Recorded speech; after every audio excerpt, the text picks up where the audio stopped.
Shalom, Yashala. First and foremost, we get all praises, honor, and glory to Yahweh, Bahashem, Yahweh Shai, Bahashem, Rakakwadash, the Bonasai apostles, the elders, the great millstone, Ruel, and peace and blessings to the hopeful elect that's pushes great gospel of sincerity and truth. This is your brother Tazakai Yahweh from the great millstone, St. Annapolis Camp, coming at you to listen to the spirit and power of Yahweh, Bahashem, Yahweh Shai, and Lord will it be edified. Got the article here from the World Food Program. And it reads, a global food crisis, conflict, economic shocks, climate extremes, and soaring fertilizer prices are combining to create a food crisis of unprecedented proportions. As many as 828 million people are unsure of where their next meal is coming from, right? And as the years been going on and been going on, like I said, one of the main things I pay attention to is the global food crisis, is the famines and stuff like that. And this number where it says, 828 million, like each and every year. Well, it's not even years, but every quarter, so to speak, like every 3 to 4 months, every half a year, this number starts to increase, right? Then they're up to a billion, right? And what is it, 8 billion people here in the world?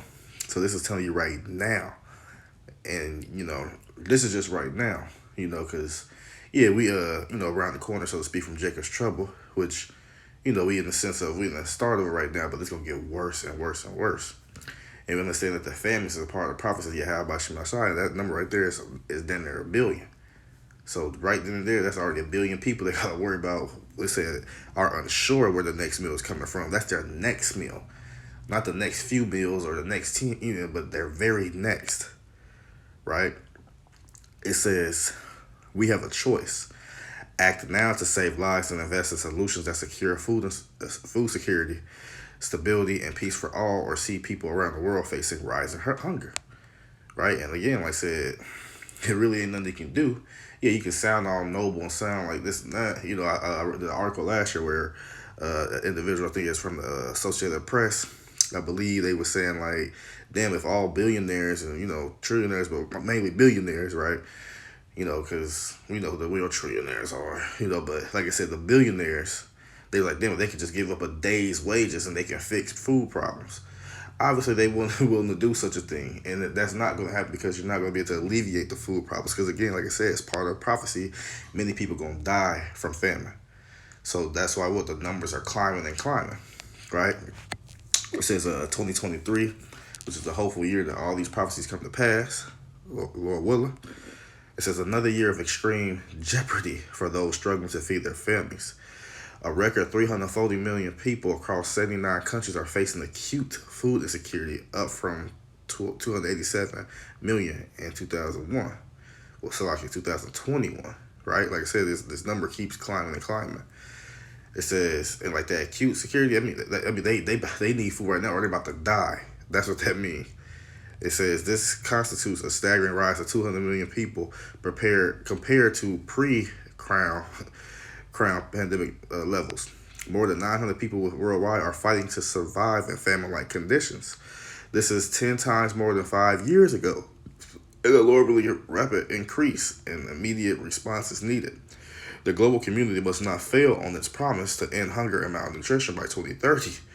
And we're going to tell you that they're going to fail drastically, because there's no, like I said, this is all part of the will of Yahweh Shema Shai, right? He said, destruction is coming, and they shall seek peace, and there shall be none. That's what's coming here. Destruction. There's no healing for this current eon of Esau Edom. No, he is destroying this eon to usher in the eon of who? The eon is a world, which is an uninterrupted period of time, or a rule, right? In the eon of Jacob will be forevermore. But this eon right now, hey, it has a expiration date, and we're fastly approaching that date. So they talking about they're gonna end this and that, whatever. Absolutely not. It's not gonna happen. It says the WFP is facing multiple challenges. The number of acutely hungry people continues to increase at a pace that funding is unlikely to match, while the cost of delivering food assistance is at an all-time high because food and fuel prices have increased. And what they're going to do, they contribute that to, the situation in, Ukraine and Russia, but it's more than just a war. In some cases, the other countries just don't want to help people. In some cases, they may think, oh, it was some type of pestilence that broke out. I don't want to get sick. I don't want to risk it. It's a lot of reasons, or really, they just don't. We just don't want to help you.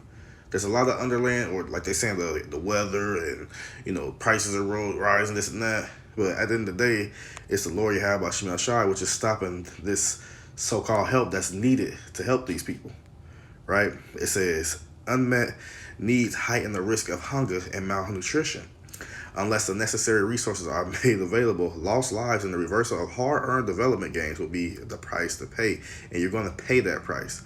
It says the causes, right? The causes of hunger and famine. But why is the world hungrier than ever?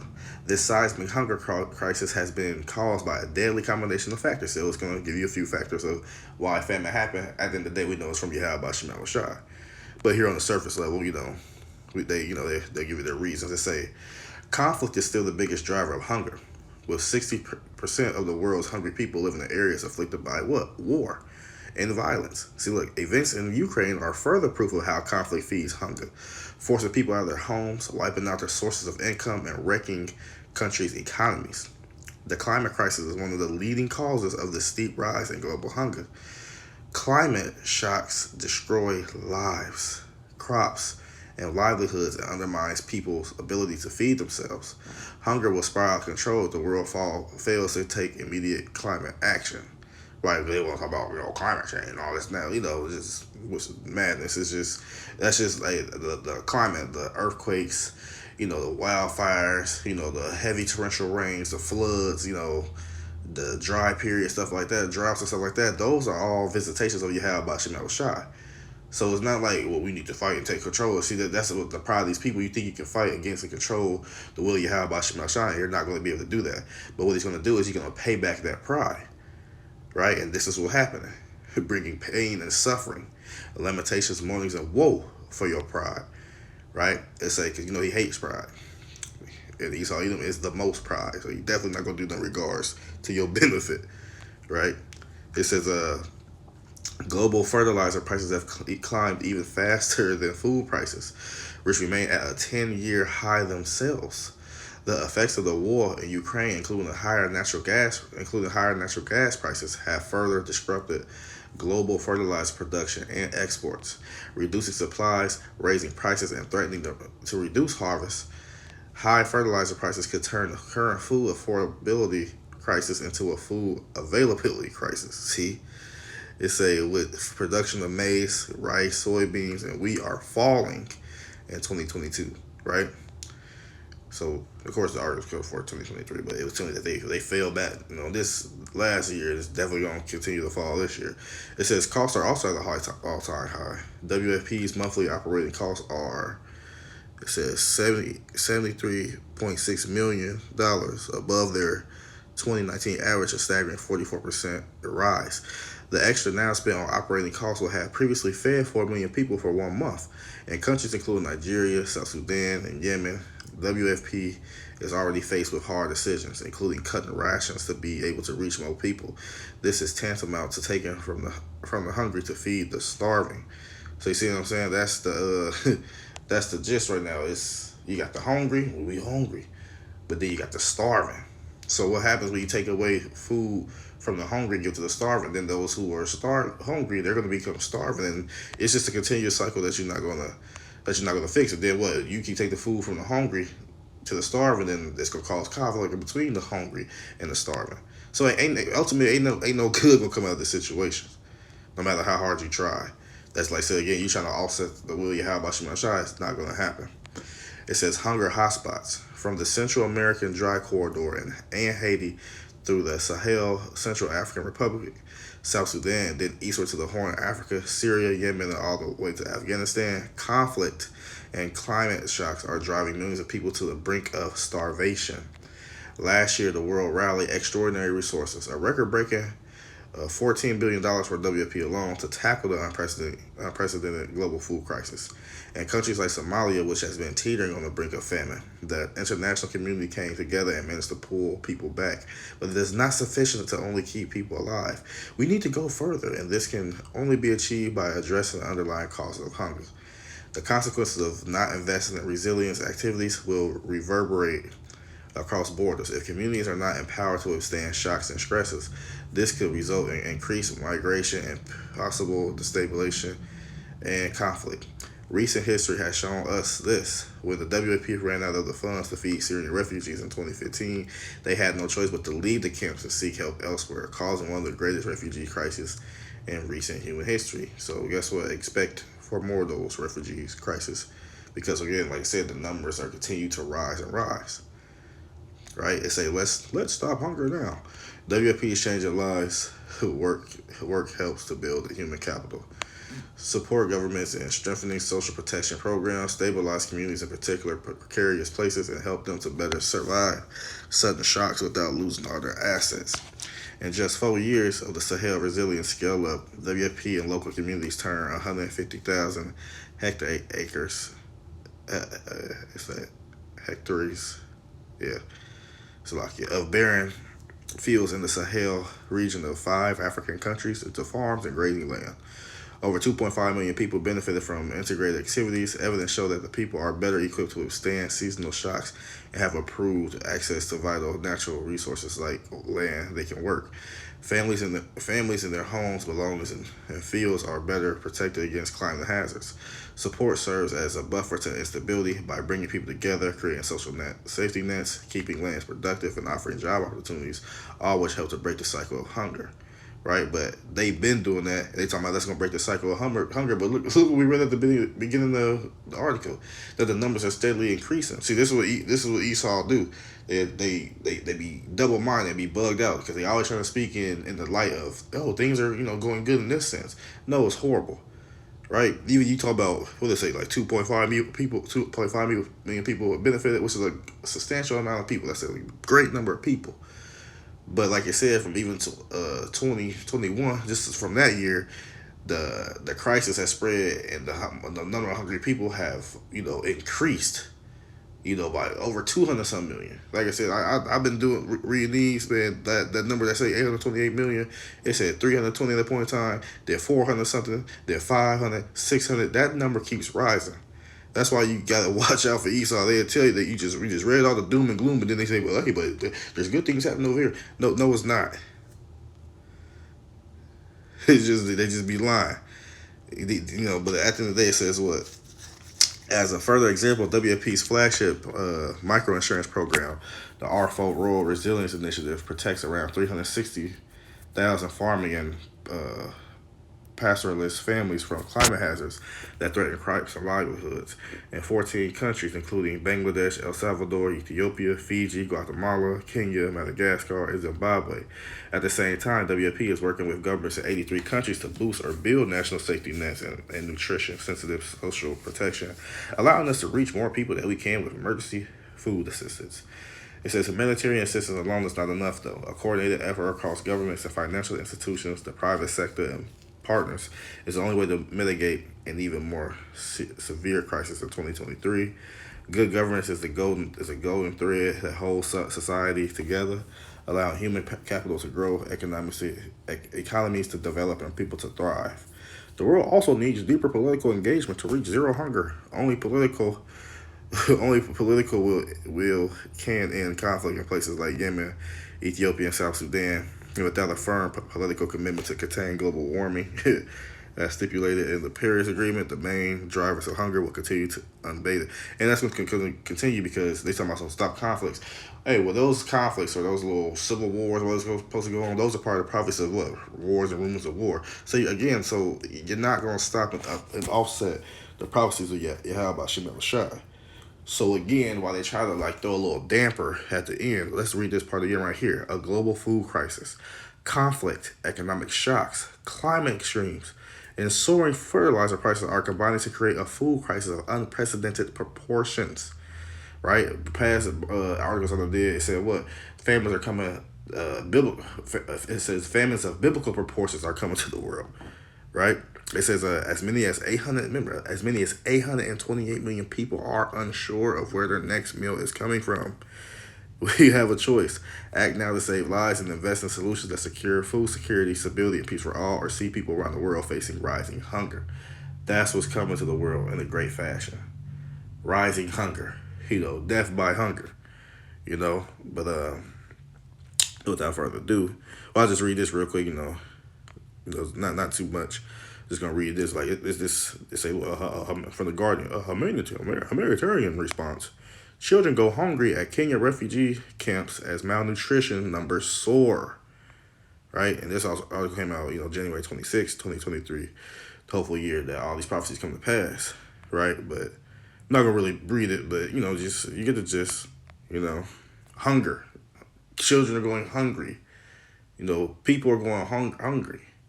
There's nothing you can do to stop what Yahweh Shema Shai is going to bring to the world. But that was just reading that because we definitely covered a lot of ground in that article. So I'm going to read a few verses in here and then jump to the next chapter. So this second Ezra chapter 15 verse 1, it say, "Behold, speak down the ears of my people," right? Speak in the ears of the people of Yahweh Shema Shai, which is the Israelites, you so-called Negroes, Latinos, and Native Americans, right? And speckled bird. Going to the Israelites who look like the other heathens because they're scattered amongst them, and mingling up amongst them, but they go back to the 12 tribes of Israel, right? It says, "Which I will put in thy mouth, saith Yahweh Shema Shai." So it's the Lord putting these words in our mouth to speak unto His people, and also speak unto the world as well, to the nations as well, to speak unto you the punishments that's gonna come from you, come to you for your wickedness. Verse 2, it says, "It cause them to be written in paper, for they are faithful and true." That's why we have these scriptures to read unto you the what? The words of Yahweh Shema Shai, because He is faithful and true. He's not like man that He should lie. So everything that He said is going to happen, best believe it's going to come to pass, whether you believe it or not. Verse 3, "Fear not the imaginations against thee," right? We're not going to fear the imaginations, what you imagine against us, the horrible things, the things you want to happen, whatever. "And let not the incredulity or unbelief of them trouble thee." Oh, I don't believe that. Oh, that's a white man's book. Well, they've been saying this for years and that. Don't care about what you believe. Hey, believe what you want to say. It don't matter. Oh, you believe, man, go up the street somewhere. Oh, you believe, go watch another video. We don't care. That speak against it, those who speak against us, because why? Y'all enemies unto Yahweh Shema Shai, making y'all enemies to us, whether you are an Israelite or not. If you against Yahweh Shema Shai and His word and it's true, you are enemy to Him, and you will be dealt with accordingly. And that's why we're not worried about you, because why? Verse 4 say, what? "For all the unfaithful," right? All the Israelites who don't believe, because they, okay, talk about the body of believers. Anybody who believes, confess the name. No. The only ones who can be true believers are the ones who Yahweh Shema Shai has chosen as His people, right? And that's who? The Israelites. But the only ones that can believe in this time is what? The elect of the nation of Israel, right? It says, "For all the unfaithful shall do it, die in their unfaithfulness." So, hey, continue to be unfaithful. Continue to not believe. Hey, that's on you. What's that to us? It says, verse 5, "Behold, saith Yahweh Shema Shai, I will bring plagues upon the world," right? So it's the Lord bringing these plagues upon the world. What the hell can man do to stop what He's going to bring, right? "The sword, famine, death, and destruction," right? Why? "For wickedness have exceedingly polluted the whole earth." See, it's a reason. This is your amendment. This is the payback. This is your punishment for the iniquity, the vibration of wickedness being promoted into the earth by all the philosophies and doctrines and mannerisms of life, the systems that these heathens push forth. Start with Esau, Edom, right? And poison the mind of the people to follow after that madness. "For a wickedness have exceedingly polluted the whole earth." See, their wickedness, their thoughts, just them in general, and being in power, see, they have polluted the whole earth. All have drunken the wine and the wrath of their fornication, right? "And their hurtful works are fulfilled." So therefore, for your hurtful works that you committed, hey man, what? Yahweh Shema Shai gonna destroy you. It was 1044, 144, Barakatah Yahweh Shema Shai. But yeah, this for your wickedness. This is Yahweh Shema Shai is gonna bring to thee, right? This is I'm just gonna read a few more on this one. It's a second Ezra chapter 16 verse 17. Woe is me, who will deliver me in those days, right? Yahweh Shema Shai showed Ezra the future, the time to come, and it was horrible and chaotic and destructive. Showed him Jacob's trouble, and he was like, damn, it's so bad, man, who gonna deliver me? Right? But we know He of the elect, so we know the Lord gonna deliver. But just give you an idea, he a man, the Lord, seen all the terrible things that's happening. He was like, damn, I'm gonna be through too. Who gonna deliver me then? But we know Yahweh Shema Shai is gonna deliver His elect, and the elect not gonna think in their mind, so we're gonna deliver ourselves. Absolutely not. Lord, will we be of that number? Verse 18. They say, "What the beginning of sorrows and great mournings," right? And we definitely in the time period. The world's in the time period of sorrows and great mournings. People not happy. A lot of heads are down. You see a lot of fake smiles, a lot of fake mirth. Man, the mirth has been taken out of the land, even of the world. People are crying, sighing, through, right? The beginning of sorrows and great mournings, the beginning of what? Famine and great death. Like I said, that number of famine, the number of people who not sure where they're gonna get their next meal is gonna continue to rise and rise and rise. Places, family like farmlands ain't being tilled, too much, torrential rain or no rain or animals or insects destroying crops, whatever, wildfires, man, all these things gonna continue to contribute to the famine. Or even what? Even the government's just holding back food, holding back commodities from people. Because man can be in control of that as well. But it's all what? Through the spirit of Yahweh Shai. So no matter how it's done, that's the spirit that the Lord put out there for punishment. We'll get into that. It's a great death. See, great death is coming. Trust and believe that. Great death. A great number of people is going to die here soon. Right? They say the beginning of wars, right? We understand that all the wars come to pass, like I said, we mentioned earlier, the Ukraine conflict and all these other proxy wars and civil wars and wars in these other places and countries. Just talks of wars brewing up, war games and stuff like that. More weapons being sold to other nations for defense. All these things come to pass, and the power shall stand in fear, right? So even from the elites on down, the power structure of these heathens and the elites down to the heathens, man, they stand in the fear because they know that catastrophic things are going to come to pass. It's going to be a horrible time that's coming, right? And they say the beginning of evils, right? The beginning of bad times. What shall I do when these evils shall come? And the elect is going to do. They're going to believe and continue to put their trust in Yahweh Shem Shai to be delivered. That's what the elect going to do. But as far as everybody else who's not elect, ain't shit you can do, to be honest. Verse 19, behold, famine and plague, tribulation and anguish are sent as scourges for a minute. Yeah, this famine, like I said again, it's sent as a correction of punishment. For what? Your wickedness. That's what it's sent for. It ain't just something random or, man, this is horrible, we need to stop. No, this is sent as a punishment for your wicked deeds and your wicked ways and mannerisms. That's what it's sent for, right? It says, verse 20, but for all these things, they shall not turn from their wickedness. So then they may complain and, oh, that's bad, that's horrible, let's come together and band together so we can stop this, right? But even then, when if anything do happen in the regards, which it ain't, but even when they try to seem to, look for the light, so to speak, out of the dark tunnel, even if something happened, or the Lord, give a break, if so. Or even if not, it say what? That they not going to turn from their wickedness. So no matter what you have about Shemashah do to the people, they still not going to turn from it. They're going to continue, because they nor be always mindful of the sport. They're going to just, brush it off or act like it doesn't happen. It's whatever. We'll be okay. It'll be all right. No, it's going to get worse and worse and worse. So again, for all these things, man, people ain't going to turn from their wickedness. They're going to continue to live wickedly, and they're going to continue to be plagued and destroyed by Yahweh Shemashah. Only the elect are going to repent and come back to Yahweh Shem Shai. So really to hell the rest of these people. Say what? Behold, victual shall be so good cheap upon earth that they shall think themselves to be in a good case. Yeah, like I said, you still got some of your little supermarkets and your little restaurants and stuff like that, fast food, stuff like that, where you could go and get something typically that could be considered cheap. But even as we see what's going on, even those prices are raising, right? So that good case is slowly but surely being taken away from you. Right? So you got all these prices of damn, people post this and that, like, look at this, and it's getting bad, this and that. So yeah, you in the point in time, you don't think you're being in a good case. And even now, even though if you still, but even their prices, going up, the Babylonians gonna still go buy something person and still be like, oh, it's rather cheap than this and that. But again, that time period is not gonna be as cheap as you think it is. So the time period, if you think you're in a good case, man, that's slowly coming to an end. But they say, well, and even then shall evils grow upon earth, right? Even then, while you think everything all fine and dandy and good, evil still growing upon earth, whether you realize it or not. Meaning what? Bad times, right? They say what? Sword, famine, and great confusion. All this is coming. Again, like we said, we highlight what? Famine, right? But famine is part of those evils. And the rest of the things that you have about Shemashah are going to bring upon the earth for what? Again, a punishment, right? They say what? For many of them that dwell upon earth shall perish of famine. Many of the people on earth gonna die from malnutrition, gonna die from acute hunger, are gonna die from starvation, are gonna die because, like I said, again, a lack of vegetation, a lack of agriculture, whatever, a lack of food, a scarcity of water, commodities, things that they need. People are gonna die from that.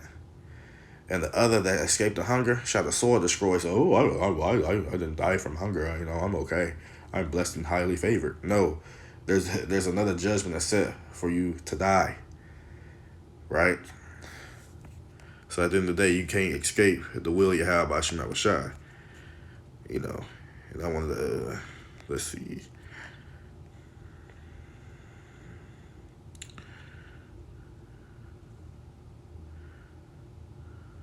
Okay.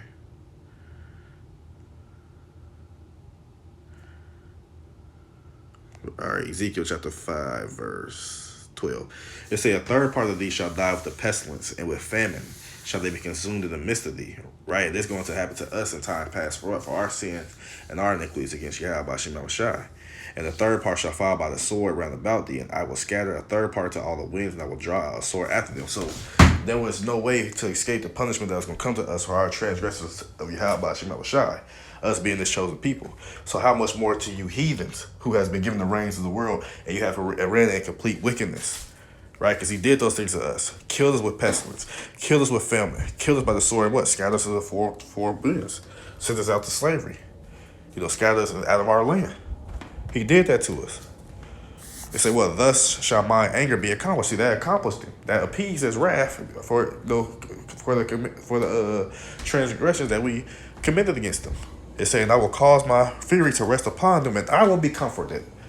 That comfort him to judge us for our sins and our iniquities. Same way as those spirits of vengeance going to comfort Yahweh Shema Shai when he send them to what? Send people to die from set ways. Whether it be for famine, sending plagues, pestilence, sending war, conflict. That appease the wrath of Yahweh Shema Shai. And they shall know that I, the Lord Yahweh Shema Shai, have spoken in my zeal when I have accomplished my fury in them. Moreover, I will make thee a waste and a reproach among the nations that are round about thee in the sight of all that pass by. So he did that. He made us a waste to all the nations that are around us. That's what I said. They are happy that thou hast done it. They clapped their hands. They was, we couldn't wait for y'all to fall, right? Now look at that. Now we, changing places, trading places, so to speak. Now we can't wait for this to happen to you nations, to you heathens, and also the 2/3 too that deserve it. But we in that mindset too. We know he gonna make y'all into perpetual waste. He know he gonna put y'all under our foot. Starting with Yahweh Shai, on down. Make thy enemies like footstools. That's gonna come to y'all. But before he do that, he gonna send these various plagues. He gonna really show y'all Alashaja, terrible demon-like power, somebody not to be played with, right? And say, so it shall be a reproach and a taunt. See, it's gonna be a reproach, a taunt, a mockery, a scouring, an instruction, and an astonishment unto the nations that are round about thee, right? That's what's coming. To these various places, to these various nations. When I shall what? Execute judgments in thee, and anger and fury and furious rebukes. I, the Lord Yahweh Shai, have spoken it. So judgment is coming again. And that is happening right now. Right? Like I said, he did it to us in time past when we had our kingdom. You had our own land, we was in our land. We don't have that no more. We captives in these other various lands. So this going to happen to the chief of the nations, to those mountains and hills, but also our people who live within them, who's living wickedly, right? Well, they say, what he going to do? When I shall send upon them evil arrows of famine. It's like he's shooting famine at you, shooting pestilence at you, shooting these things at you, like a skilled marksman, right? And we know that main arrow going to come by what? Those thermonuclear warheads. But like I said, he's shooting these famines as if they like arrows. They say, what shall be for their destruction, and which I will send to destroy you. He's doing this to destroy the nations, to destroy our people, the wicked of our people, right? And I will increase the famine upon you, and will break the staff of bread. That's why the storehouse, it's not enough. It's a food crisis. It's a food insecurity. Since supply chain disruptions, warehouses being set on fire. Like I guess over there in Boswell, Connecticut, 100,000 chickens were set ablaze. For that Boswell, the stronghold of Esau, Edom, back in the day, which America in itself is the new stronghold, which is the new Boswell. So he's definitely gonna break the staff of this place, right? The stability of having food that's gonna be taken away.